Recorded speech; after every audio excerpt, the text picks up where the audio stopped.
Yemen ने आधिकारिक तौर पर इजराइल के खिलाफ जंग का ऐलान कर दिया है। यमन सैन्य अधिकारियों का कहना है कि वो फिलिस्तीन के साथ हैं और फिलिस्तीन को अकेला नहीं छोड़ सकते। यमन की सेना ने फिलिस्तीनियों का समर्थन करने के लिए इजराइल पर बड़े पैमाने पर बैलिस्टिक ड्रोन हमले शुरू कर दिए हैं और इसकी घोषणा कर दी है। इजराइल और फिलिस्तीन की जंग में यमन की धमाकेदार एंट्री हो गई है, यानी इजराइल के लिए खतरे की घंटी बज गई और फिलिस्तीन पर हमला कर रहे इजराइल के पैर उखड़ना तय है। यमन के ऐलान के साथ ही इजराइल की हार भी तय हो गई है। यमन की तरफ से कई बैलिस्टिक मिसाइल और ड्रोन इजराइल की तरफ छोड़े गए। यमन से इजराइल की दूरी 2200 किलोमीटर है, यानी कि इजराइल अब यमन के हमलों के दायरे में है। हुती सरकार के प्रधानमंत्री अब्देल अजीज बिन अब्तूर ने कहा कि हम अपने लोगों को गाजा में मरने के लिए नहीं छोड़ सकते। यमन के इस ऐलान के साथ ही अमेरिका भी परेशान है। इसके साथ ही एक बड़ी लड़ाई के संकेत भी मिल रहे हैं। इस बात का अंदेशा भी जताया जा रहा है कि यमन के ऐलान के साथ ही तुर्की, सऊदी अरब और दूसरे खाड़ी के देशों पर दबाव बढ़ेगा कि वो भी इजराइल के खिलाफ जंग का ऐलान कर दें। अगर ऐसा होता है तो इजराइल के लिए गंभीर चुनौती होगी।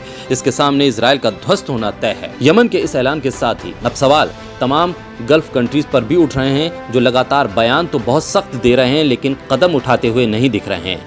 आम जनता इन तमाम देशों की फिलिस्तीन के साथ खड़ी है और इजराइल के विरोध में प्रदर्शन कर रही है। बढ़ते प्रदर्शन और यमन के ऐलान के साथ ही अब उन तमाम देशों पर दबाव बढ़ने लगा है जो इजराइल के साथ नहीं है, फिलिस्तीन के साथ खड़े होने की बात कर रहे हैं। लेकिन जंग का ऐलान करना क्या बड़ी चुनौती के तौर पर इजराइल के सामने अब खड़ा होने लगा है, ये एक बड़ा सवाल है, क्योंकि यमन के ऐलान के साथ ही फिलिस्तीन को दूसरे देशों का भी साथ मिलेगा जो अब जंग में फिलिस्तीन के साथ कंधे से कंधा मिलाकर लड़ेंगे।